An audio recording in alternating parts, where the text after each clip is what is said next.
السلام علیکم، میرا نام ہے محسن جمیل اور آپ دیکھ رہے ہیں میرا یوٹیوب چینل دنیا محسن کی نظر سے۔ ویڈیو آگے بڑھانے سے پہلے آپ سے ریکویسٹ ہے کہ چینل کو سبسکرائب کر لیں، بیل آئیکن کو لازمی پریس کریں تاکہ آنے والی ویڈیوز بآسانی آپ تک پہنچ جائیں۔ میں تفسیر پڑھ رہا تھا اس کی سورۃ اس کی سورۃ الانعام کی، تو اس کے اندر ایک حدیث کا جو تھا وہ ذکر آیا۔ میں بڑا پریشان ہوا کہ کیا ہونے والا ہے ہمارے ساتھ۔ اتنا ہم جب بھی بات کرتے ہیں نا دین کے اوپر، تو زیادہ تر لوگ میں نے سنے اللہ ارحم الراحمین ہے، وہ غفور الرحیم ہے، مگر وہ جو سزائیں پاسبلی ہیں، جو ہمارے کاموں کے انجام غلط ہو سکتے ہیں، ان سے ہم کتنے بے خبر ہیں۔ تو میں سورہ انعام کی تفسیر پڑھ رہا تھا، آیت نمبر 31 کی، تو اس کے اندر جو تھا وہ ذکر کیا ہوا ہے انہوں نے۔ ایک حدیث پاک رسول اللہ صلی اللہ علیہ وآلہ وسلم نے فرمایا، 4 آدمی ایسے ہیں کہ جو جہنمیوں کی تکلیف کا بھی باعث بنیں گے۔ یعنی کہ آپ اندازہ لگائیں کہ جہنم کتنی بری جگہ ہے، وہاں پر لوگ کتنی مصیبت میں ہوں گے، مگر پھر بھی 4 لوگوں کا ذکر کیا گیا ہے جو ان تکلیف میں بھی ان کی تکلیف میں اضافے کا باعث بنیں گے۔ ان 4 لوگوں کا ذکر ہے۔ تو اس میں آ کے 2 جہاں نے فرمایا کہ ان میں سے ایک پر انگاروں کا صندوق لٹک رہا ہوگا۔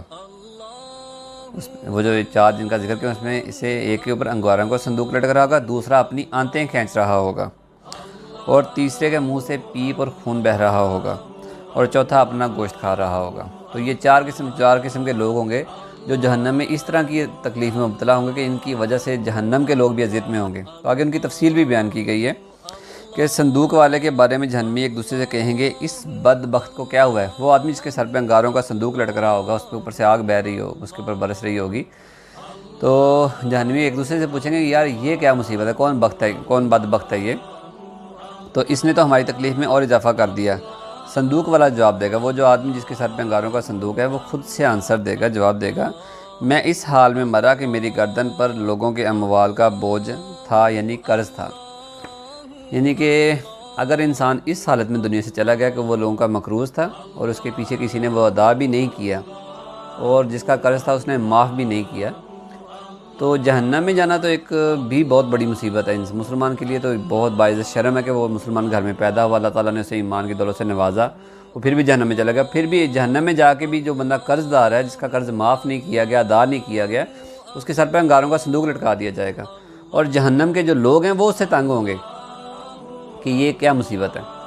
تو ہمارے یہاں پر کتنا برا کنسیپٹ ہے کہ لوگ جو ہے نا کسی یار دوست سے یہ اپنا جو ہے نا ایموشنلی بلیک میل کرتے ہیں، ترلے واسطے کرتے ہیں، اور ان سے قرض لے لیتے ہیں، اور پہلے سے ہی ارادہ کر لیتے ہیں کہ دینا ہی نہیں ہے، اور اگر پہلے ارادہ نہ بھی کریں تو پھر بھی دینے کے وقت پہ وہ گم ہو جاتے ہیں۔ وعدہ کرتے ہیں پیسے دے دے یار، بس ابھی میں مر رہا ہوں، اس کے بعد وہ گم۔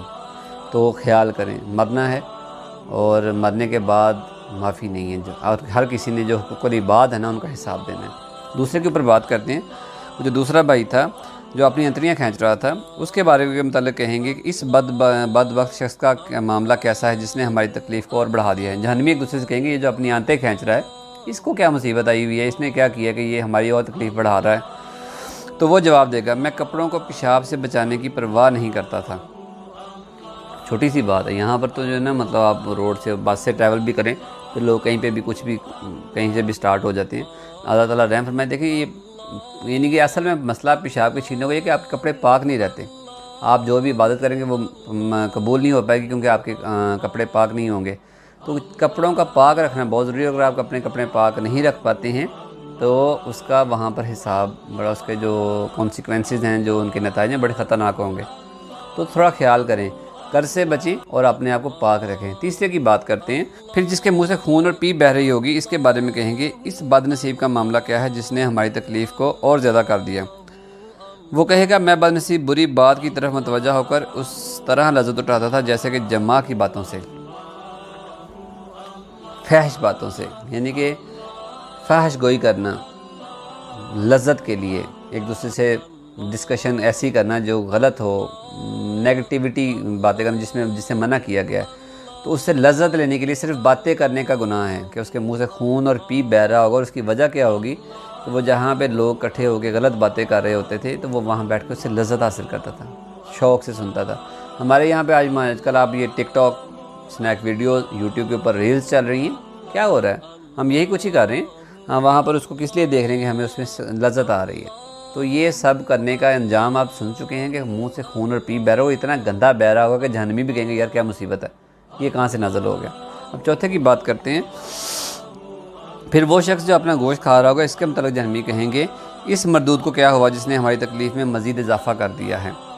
تو وہ جواب دے گا میں بدبخت غیبت کر کے لوگوں کا گوشت کھاتا اور چگلی کرتا تھا۔ غیبت کی ڈیفینیشن بڑی سمپل ہے جو اسلام نے کی نا، اسلام بڑا کلیئر ہے، اس کے اندر اس کے جو سٹانسز ہیں بڑے کلیئر ہیں، اس میں کہیں بگٹی نہیں ہے کہ آپ اس میں آئیں پائیں شائیں کر سکیں۔ غیبت کی ڈیفینیشن یہ ہے کہ کسی کے بارے میں اس کی غیر موجودگی میں ایسی بات کرنا جو اس کے سامنے کرنے سے اسے بری لگے۔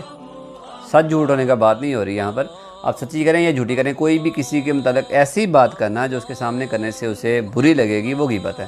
اور غیبت کا انجام آپ دیکھ رہے ہیں کہ انسان اپنا ہی گوشت کھا رہا ہوگا جہنم میں۔ تو اس ویڈیو کے اندر اس کو یہ واقعہ، یہ حدیث سنانے کے بعد آپ سے ریکویسٹ ہے کہ دیکھیں قرض سے بچیں، قرض شہید کو بھی معاف نہیں ہوگا۔ دوسرا یہ ہے کہ جو بری باتوں سے لذت ہم حاصل کرنے کی کوشش کرتے ہیں نا، ان سے بچیں، یہ بہت خطرناک ہے۔ اس کا تو جو ہے نا مطلب وبال ہم کیسے بھگتیں گے؟ اور اس وقت جو میڈیا، سوشل میڈیا نے جو طوفان بدتمیزی برپا کر دی ہے، اس سے ہم کیسے نپٹ سکتے ہیں؟ پتہ نہیں، اللہ عالم، اللہ مجھ پر اور آپ سب پہ رحم فرمائے۔ تیسرا جو ہے کہ غیبت سے بچیں۔ غیبت کا جو ہے نا وہ عذاب بہت سخت ہے، اور اس کے اوپر جو ہے اس کے کانسیکوینسز جو جہنم میں اللہ نہ کرے ہم میں سے کوئی مسلمان جائے وہاں پر، وہ بڑے سخت ہوں گے۔ اور اپنے آپ کو پاک رکھیں۔ یہاں پہ نا مطلب یہ جو لوگ ہاسٹلز میں رہتے ہیں، کالج یونیورسٹی کے لوگ ہیں، ان کو زیادہ آئیڈیا ہوگا۔ آپ کسی سے کہیں چلا یا نماز پڑھنے چلیں، تو وہ بڑا ایک عام سا آنسر ہے، یار میرے کپڑے ٹھیک نہیں ہیں۔ اسی بندے کو آپ کہیں آپ فلم دیکھنے چلیں تو وہ کہے گا یار میں کپڑے بدل کے آیا۔ تو وہ کپڑے ٹھیک کیوں نہیں ہیں، یہ ایک پریشانی والی بات ہے۔ ایک مسلمان کے کپڑے ہر وقت ٹھیک ہی ہونے چاہیے، اسے پاک ہی ہونا چاہیے، کیونکہ اللہ نہ کرے وہ کسی ناپاک حالت میں مر گیا تو جنت کے فرشتے لینے بھی نہیں آئیں گے۔ تو آج کے لیے اتنا ہی۔ اس حدیث کے مکمل کرنے کے ساتھ میں اس ویڈیو اپنے جو آج کی بات کو ختم کرتا ہوں۔ ایک اور ویڈیو کے ساتھ جلدی ملاقات ہوگی، تب تک کے لیے اللہ حافظ، السلام علیکم۔